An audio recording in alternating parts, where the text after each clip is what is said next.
Okay, and we're live.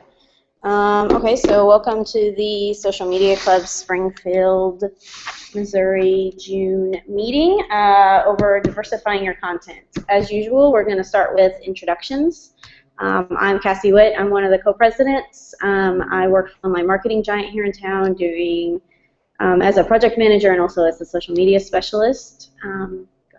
My name is Autumn Rodden, and I work for O'Reilly Auto Parts, and I do our social media for the career page, and also recruiting. Chris Waters, I do communications at Wyvern Electric in Branson.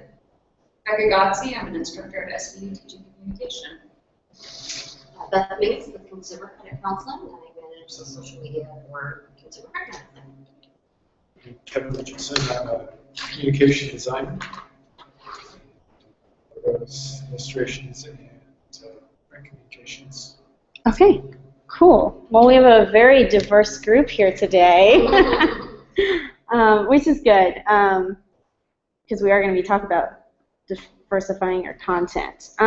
So why should you diversify your content? First of all, the trends in the past couple of years have been what to post, what times to post, what days work best, and it's all very scientific and very regimented.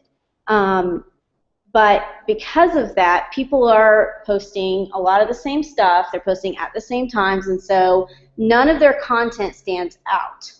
Also, sometimes they might not be reaching their ideal audience at the right time. For instance, I believe usually the trend is to post like right before work or right after people get to work, because that's when people are checking social media, and then during lunch, and then right at the end of work, and then after dinner. I mean, those times make pretty good sense for the working world.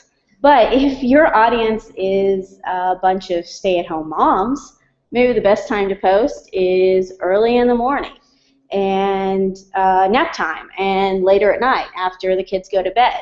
So you have to think about, not just what are the trends, because those may work for you, but also what is your audience looking for and what are they going to want. Let's see here. So there's a lot of ways that you can diversify your content.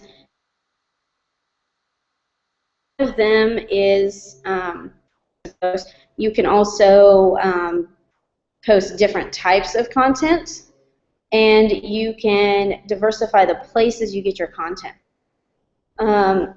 So as far as the times to post and the number of times to post, like I said, you have to figure out what works for you, and part of that is experimenting. So how many of you use a scheduler to help post your social media, like Hootsuite or, okay, so that's really good, but do you ever use it to experiment with the times that you post, or do you just kind of use the same times?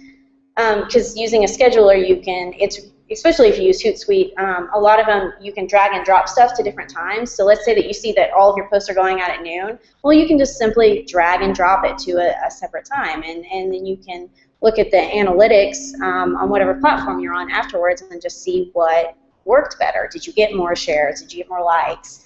Because you posted at a time that you didn't normally post.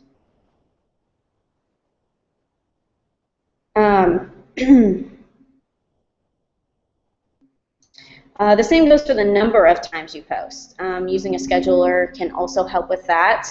Maybe you schedule out one post per day for the whole month, but then a couple of times, or maybe more than a couple of times during the month, you see something really cool that you want to share, and so you just post it. You don't care what time of the day it is, just post it.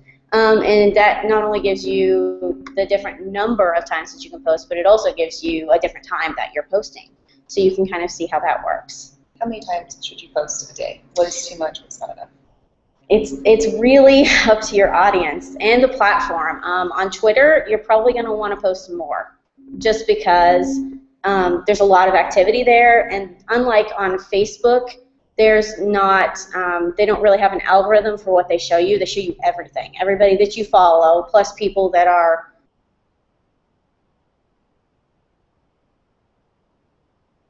it's a lot of content sometimes for your followers to get through.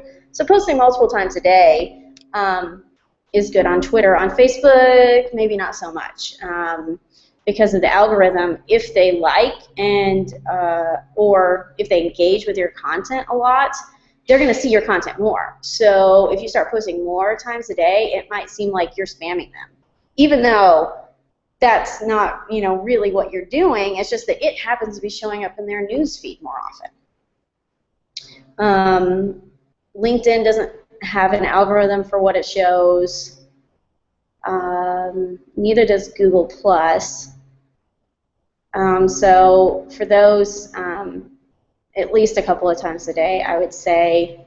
And then YouTube it's kind of hard to shoot a video more than once a day, unless you're just blogging about your life in general and just, you know, sort of sending them out. So that's kind of one of those things that I think that's up to you as far as like how often you post a video. But the lovely thing with YouTube is you can always get more views by embedding the content in a blog post or sharing it out to your social media.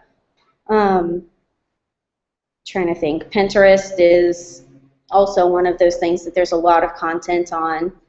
And it's super simple to pin something, so it's really easy to post a lot of stuff on Pinterest, sometimes to our productivity detriment. Let's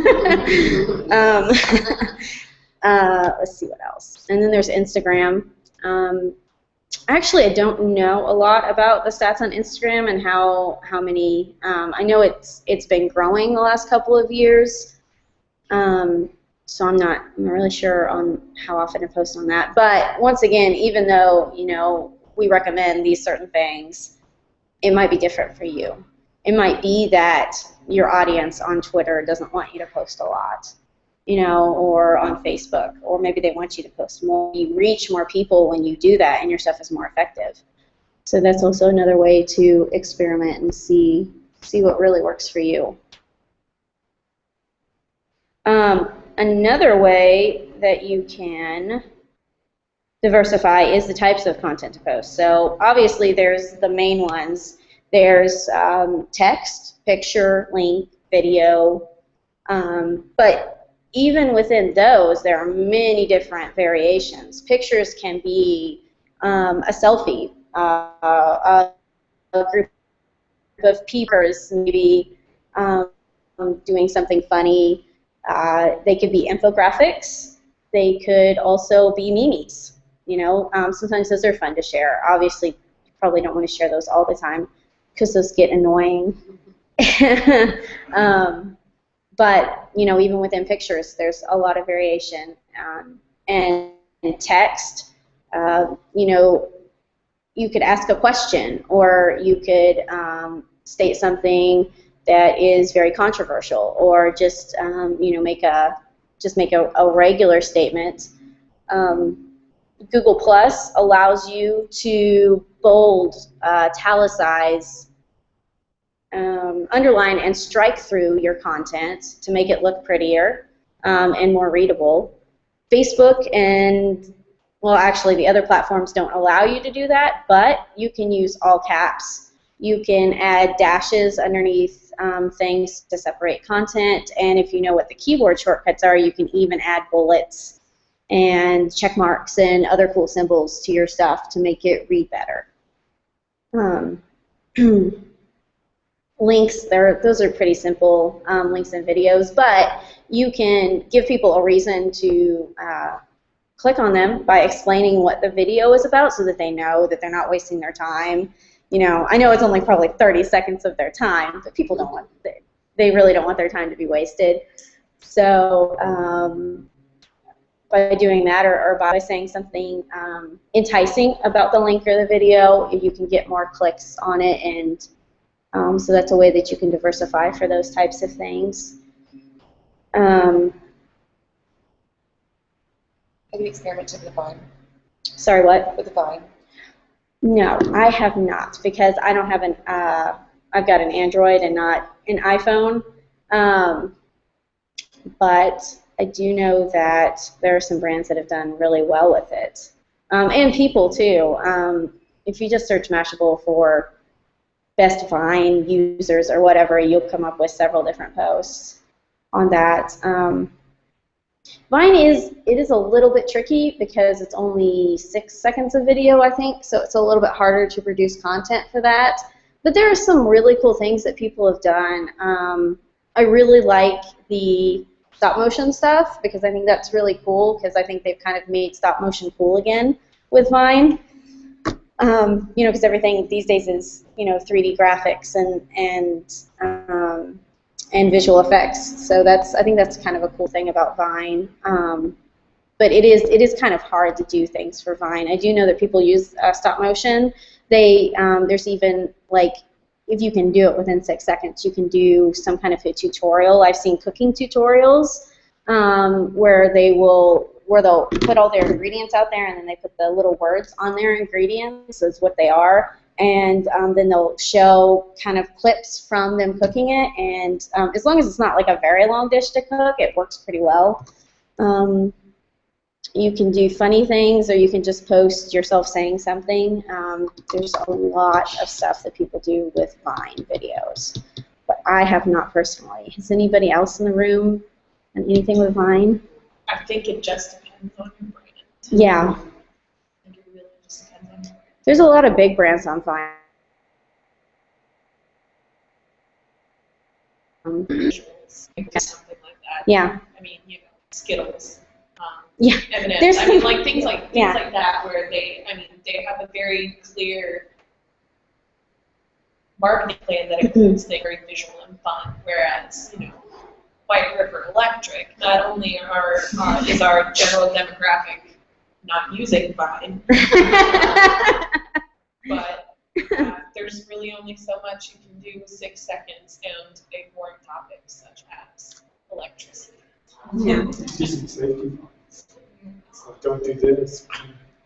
We had a power outage recently, and it's terrible. I got this photo in a text message. A cat got into a transformer. Oh. Oh my gosh. Didn't make it. You didn't share that, I didn't even want to get that As a photo. reminder. I wish. As a reminder, keep your cats inside during power outages. Oh, that is terrible. Oh, that poor cat. It's not the kind of cat photo At least they shared. Yeah. It's not the Very kind. engaging. See, the sad thing is well, it was texted to me from one of our linemen who was out there, so it wasn't on social media. But the sad thing is I think that's actually something that our demographic would probably share. And I think if I posted that on our Facebook page, I feel like it would actually be fairly successful. But would it be successful in a good way? I actually think it would. You'd be surprised how many people hate cats. No, I wouldn't be that surprised. Know your audience. That's right. Particularly in the audience demographic that I work for. A lot of them would be like, good, one less cat. Sure. So there's that. Oh. So what were we talking about before that? Vine videos. Yes, okay, so Yeah. Vine videos. Successful Vine videos. Right. So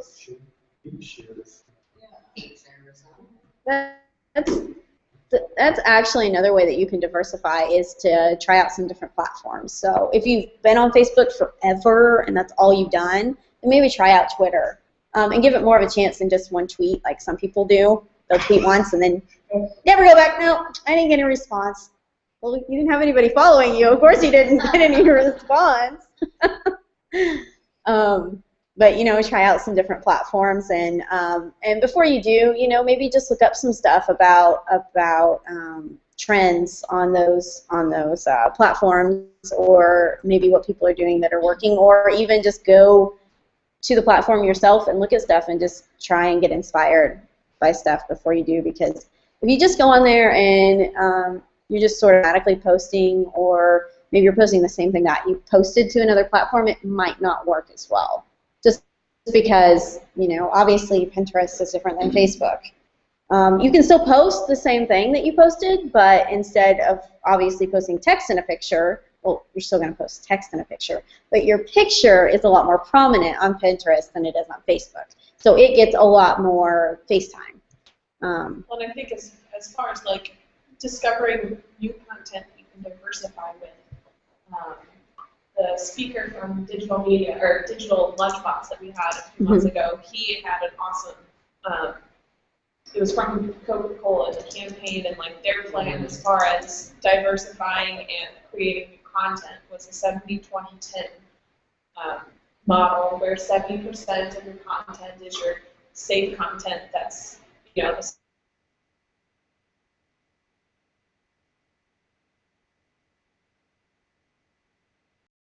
going to a sort of way, and then, you know, 20% of your content is something that might change just a little bit, you know, it's something that's a little new, but it's not too far off from what you've always, you know, always posted, and then 10% of your content is something completely new and different that you've never posted before, that's like experimental content that you don't know how your audience will react to it, and that's kind of like your test, that the way that it should, you know, progress is that 10%, if you get something in that 10% that responds well, then that should become part of the 20%, which eventually would become part of the 70%. So, and that's how, you know, you keep something new coming in just out of every 10 posts. Maybe one of them is something new and completely different. If you don't get a response from it, then, you know, maybe tweak it a little and try it again, or, you know, do something different. When you find something that you get a response from, you know, you can add that to something that you post a little bit often. Another good way to diversify is just it's not that we're recommending that you are experimenting with all your content, but that you're experimenting with at least a little bit of it. Because if you always do the same thing over and over again, you're never going to know if the other stuff works, or even if the stuff that you're doing is the most effective. Yeah, and people get bored with seeing the same old thing. If you're always just posting specials or always just posting pictures from work, maybe your audience is hungry for something different. There's also some other types of content that you can post. Like on Facebook, you can do events. So an event is a different type of content, and it shows up differently in the Facebook news feeds and on your Facebook pages. Notes. Those things are still around on Facebook. I noticed the other day you could add the Notes app back on your page, and I was like, I didn't know that they still had those, but okay. Yeah, like on the new pages. I think you can add it on the old pages, but new pages are coming, by the way, near the end of June. It was supposed to be near the end of May, but I think they moved the date back. So anyway, but I did see on my new page when I was looking at my apps that I could add the Notes app back, and I was like, okay, so that's kind of cool. But I don't know how often that stuff will show up on your page or on people's news feeds. It is more for well, it used to be for longer posts on Facebook, but now Facebook's character limit is pretty big. So I'm not sure what anybody would actually use it for. It might have a longer character limit, but that is another type of well, that's the content way, that you can post. Right. Well, if you post it as a note, then you can, you know, have your longer post or whatever in the note. You know, have it as something shorter. Yeah. In the same way that you share a blog post. I know if I run across a 3-paragraph Facebook post, fair chance of not. Right. So, you know, if you have something shared as a note or a blog post or something like that, then you can give 2 sentences. Here's kind of what this is about. You know, click here for more. That way you can kind of at least get your initial point across, and somebody you know will read your point. And if they want to read more about your point, they can use it there. Whereas if you just post a 3-paragraph something, very, very few people will actually get to the point. Yeah. And mostly that's because Facebook, after a certain number of characters, cuts it off and just puts see more. So, and I doubt. You have to be a very motivated user. Yeah, to read all that Of much. that content to want to. Yeah.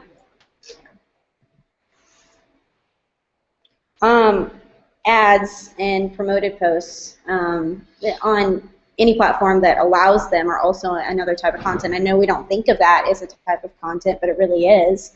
And they can be more content-like as opposed to more advertising-like if you do them correctly, if you ask a question or get people thinking about something. And promoted posts on Facebook, you literally just take a post and you can promote it. Well, it's called boosting now, but you promote it or boost it. So that's just like a post, but you just make sure that you pay to get it seen by more people. So that's another type of content. Like content boosting, you guys do that for a while. I do. You I probably boost a post a week. do 1 a week. And I mean, I'm $20. Yeah. Yeah, and you can do it. Actually, I think you can do as little as $1 if you do the. Depends on your page size. If you have a Yes. large following on your page, like the minimum that I can do on our page, and we have 2,500 followers, is $5. I can't do any less than that. Okay. Are you using the custom? Okay. Yeah. No, if I type in custom, it just. Gotcha. Yeah, no, that's true. It's gonna be based on your page size because The more people you have that follow your page, the more you have to pay to reach the same number of people. Yep. So like a page with 100 likes, if you $20 on there is going to go way farther than on a page with 2,500 likes. Yep. So yeah. Yep. They assume that if your page is larger, that you have more spent. They assume. Okay. Yeah. Are those the ads that appear more as like native? Yep. You'll see them like they have sponsored next to them in your Yep. newsfeed. And they can show up for not just people outside of your fan base. They can also show up for more of your fans and more of friends of your fans. You can select So, how it's. Yep, you can select that too, but it's even with that selected, if you were to only target non-fans, you could still have that content show up in your fans' news feeds if those fans are friends of those non-fans. It gets very complicated when you're like, oh my gosh, because literally everything is connected on Facebook. But Well, if you only select it to go sponsored to Mhm. non-fans, your organic reach on that post will reach your Oh, yeah. fans and your friends and fans. So like if a fan of your page likes the post, then it'll show up on their friend's page as the, so and so liked this, not as a sponsored thing. Yeah. So yeah, so boosting a post in my experience has extended my organic reach too. and you'll get I do that a lot for one of my clients, and you do get page likes off of it. So it can be really, maybe not as much as if you're using the page like ad type that's on Facebook, but you'll get some of those things that trickle in, and those might actually be better likes than the people that you're doing a page like ad for, because those people have seen your content. So they're basically saying, wow, I like your content, I want to see more of it. As opposed to just like this page, So I'm assuming you post on once a week. So what kind of content do you decide that you want to boost? What works best? I think it depends. It really depends on your business. Mhm. I boost things now based on the campaign that we're doing. Like I have my social media stuff, and I have a social media calendar, and I have 3 topics a month that I post information about, and then I also have an ongoing campaign. And the ongoing campaign is grassroots EPA political nonsense, and that's what gets boosted because that's what my boss wants to promote. So most of the time it's an event that we have. I will promote the events that we have just because that's what my ad dollars are for, and then maybe like once or twice a year I'll do a like campaign right before winter when storm season hits and right before the spring storm season. Because that's just what makes sense for our organization. Yeah. For the client that I do boosted posts for, I use them mostly for the events that they have going on at the location and for specials. And because it's a place where we run a lot of specials in, it's a lot easier to track your return on investment. That too. If you promote something that you can track, like events and specials. Like if you do an offer on Facebook and you boost that, I mean, you can tell the difference between a not boosted offer and a boosted offer and how many people redeem that special. And that's the way that I do it too. Yeah, and that's part of the reason, but the other reason is just because those are the things that we're trying to drive more people into the door, so that's where we want to put our ad dollars in. Now we do still run like campaigns occasionally, and we do contests where we'll boost stuff for that, but in general, we put our ad dollars towards driving more people in the door. So, and less into just, hey, this is an awesome post. We still do that sometimes, especially for those things. Most of what we spend our money on is something with a clear call to action that we can track. Yeah. Well, and it makes more sense that way to spend you can be really effective with your ad dollars, and you can figure out if they actually work or not. Otherwise, you might just be throwing your money away and you don't know. So.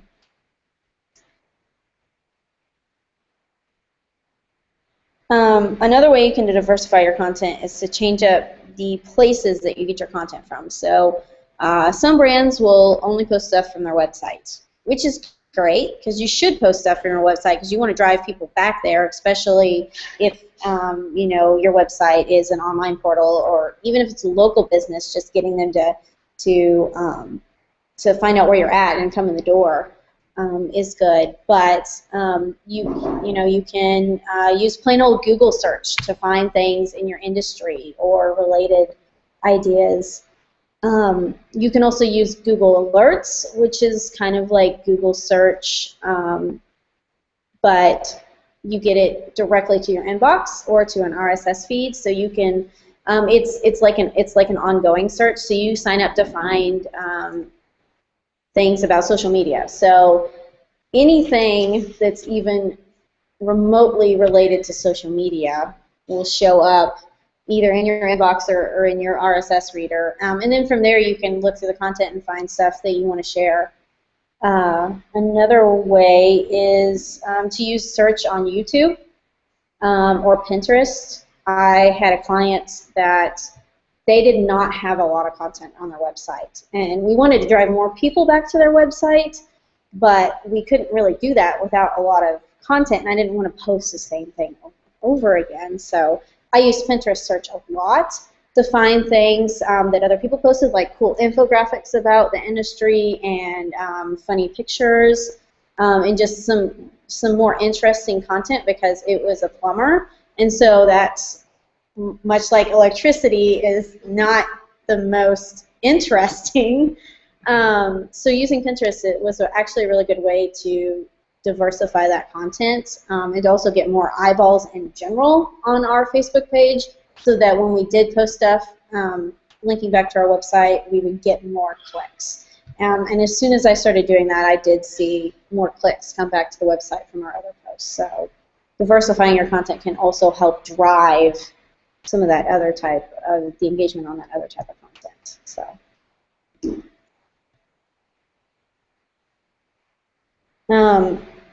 You can also, if you are on those different platforms, sometimes share to other platforms. So Facebook doesn't really allow you to do that because they don't, I don't know why. It's really dumb in my opinion, but they just don't have anything built for that. But on, take that back. If you post onto Facebook, there's a little thing that you can install that will post to your Twitter account. However, because of different character limits, sometimes I don't think that's the best thing. But on YouTube and Google Plus and LinkedIn and Pinterest, you can post to other platforms. On Pinterest, you can have it share automatically to your Twitter account, and then you can share to Facebook.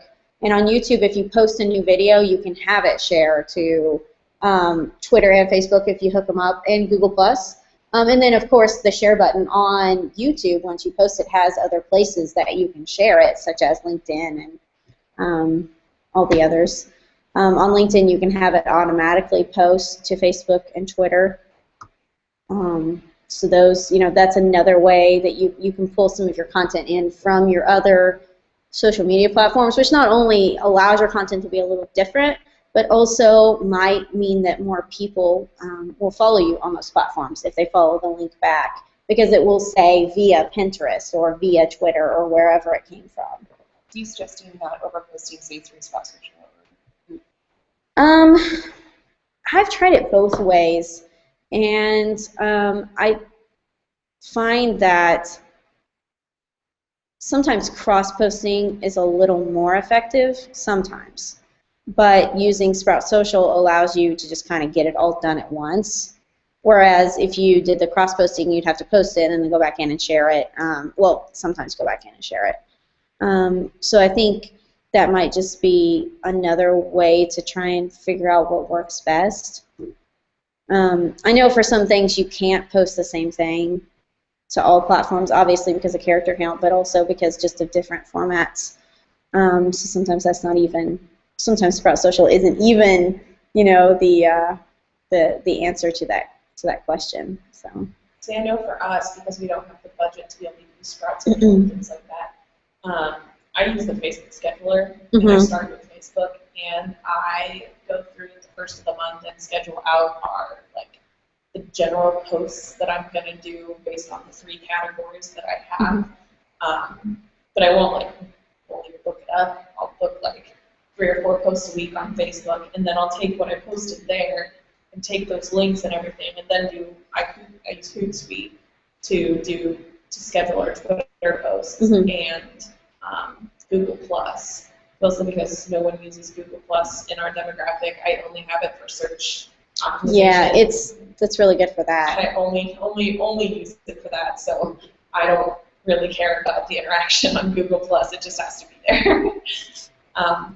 But yeah, and then that's how I do it as far as doing that, because I change normally for every Facebook post, I post it twice, if not 3 times in Twitter, the same link, because at different times, and I'll change the wording that goes with the link to try and drive more people to say the link. And I don't know if that's good or bad. I run out of content to post, so I try and post the same thing in hopes that if I post it 10 a.m. one time and 4 p.m. another time, that a different set of people will see it. Since unless, most people don't think, okay, I should go check out the White River Twitter feed and see what they've got going on. If somebody's going to see a tweet from White River, it's going to be because they just happen to be on Twitter right then, and it just happens to come across their news feed or their Twitter feed, whatever. So I think that's the reason I can get away with posting a lot of the same content, just tweaked a little bit. I've seen actually a lot of different brands do that, even social media brands, which are maybe retweeted or... Huffington Post sucks about sending the same stories. They'll copy and paste, and you'll see the same story 3 or 4 times in a row.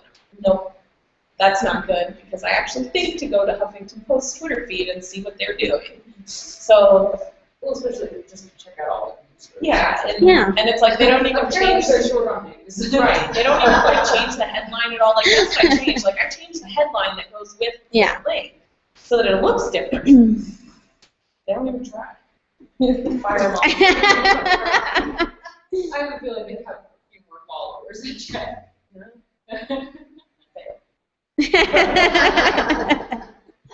That's funny.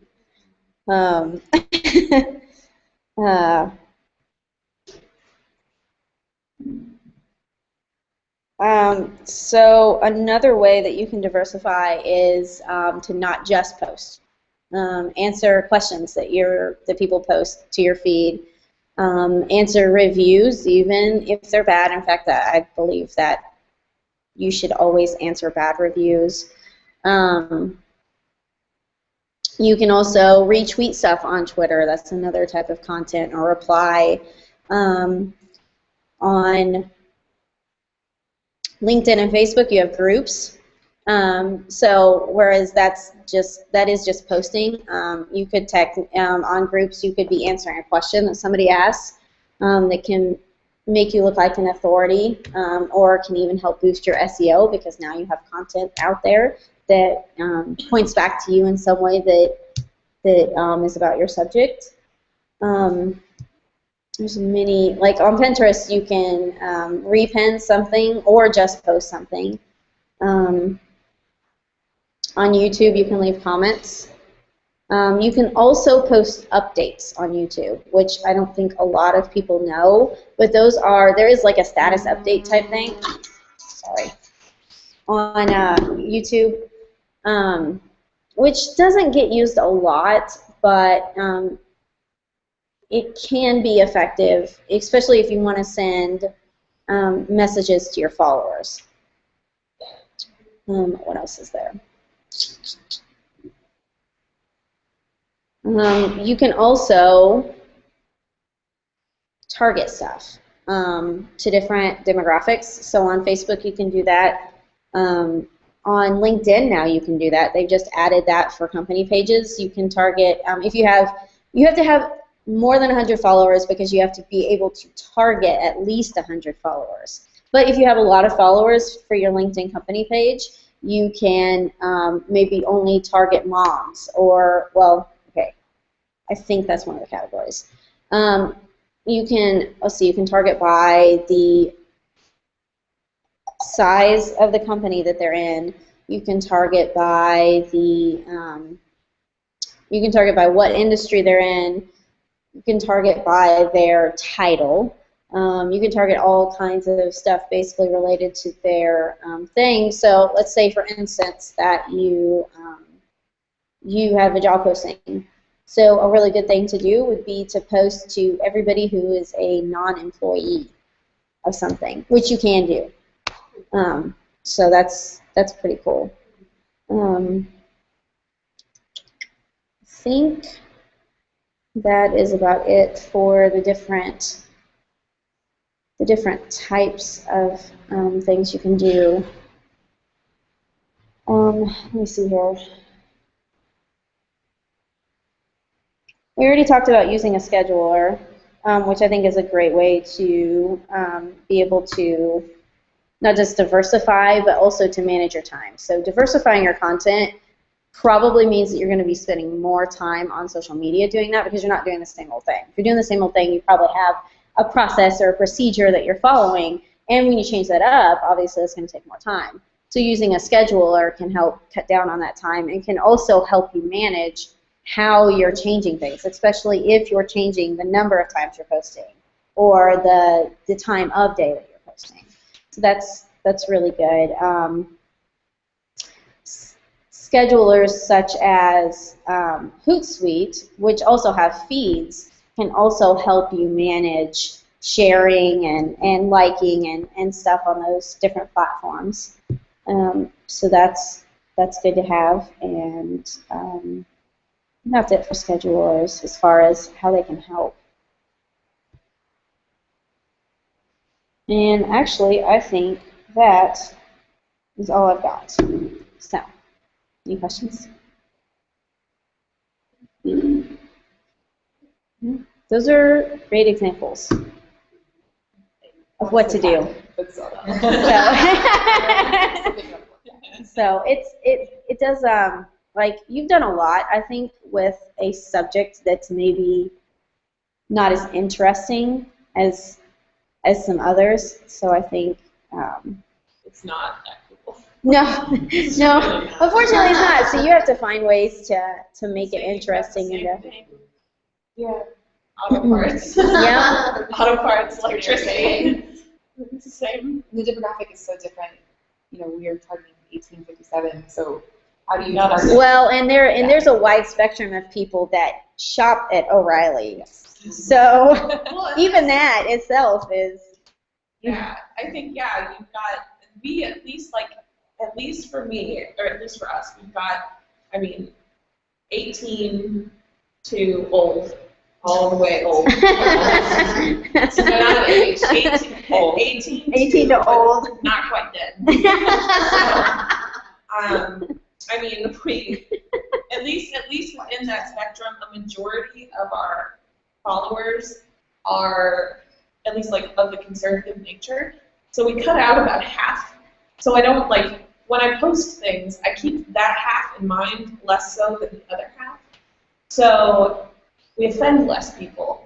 But it's like I can imagine with you, everybody has to buy auto parts. So your social media, you have to be careful not to offend anyone.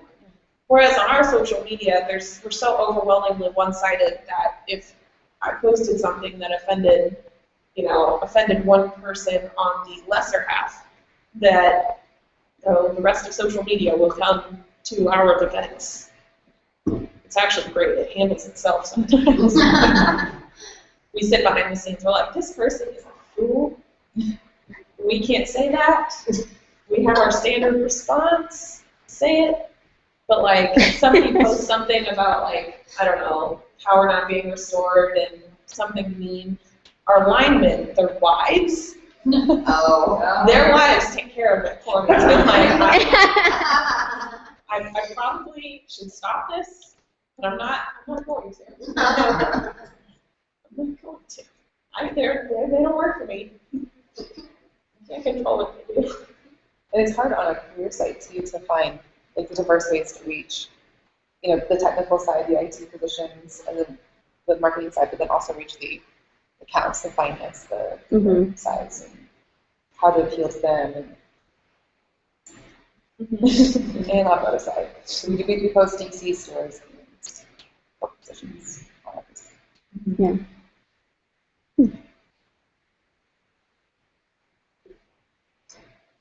Okie dokie. Well, we have about 10 minutes, but I think we are pretty much done unless anybody has anything that they want to share or ask questions about social media in general. I have a job posting that I just found out about today. It's a marketing position at State Farm, the Landscape office on South National. If you know anyone who wants a part-time marketing job, and looking for someone like to. So, do you want me to just do the cards? Sure. So, it's here. Down, yeah. Not making fun of you. Oh, good. Awesome. My company is also hiring somebody for a project manager or an admin position, part-time admin. But the project manager also does or can do some marketing or SEO type stuff. I know my position, I do more social media, but even I do some SEO stuff.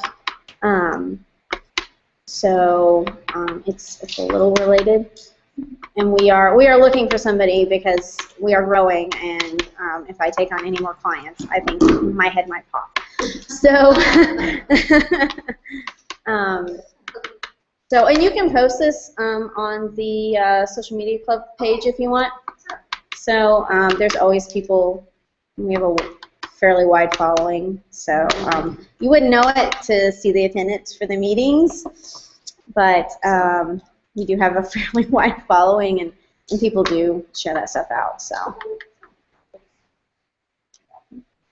We obviously have a lot of openings, just in general. So, do you know anybody who goes anywhere? That's quite the job title. Talent acquisition specialist. It's now. I'm just a recruiter now. Oh. It's okay. actually, I saw that and I knew exactly what you did. So it's a good title. It's unlike it's a really bad title. Oh, I'm trying to think here. I can't think of one right off the top of my head. But sometimes you see people's titles and you're like, what do they do? what was it? Head of Information Systems. What is that? I don't understand. There's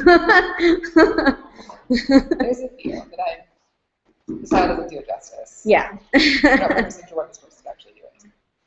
All right. Well, I think I'm going to shut it down. Bye.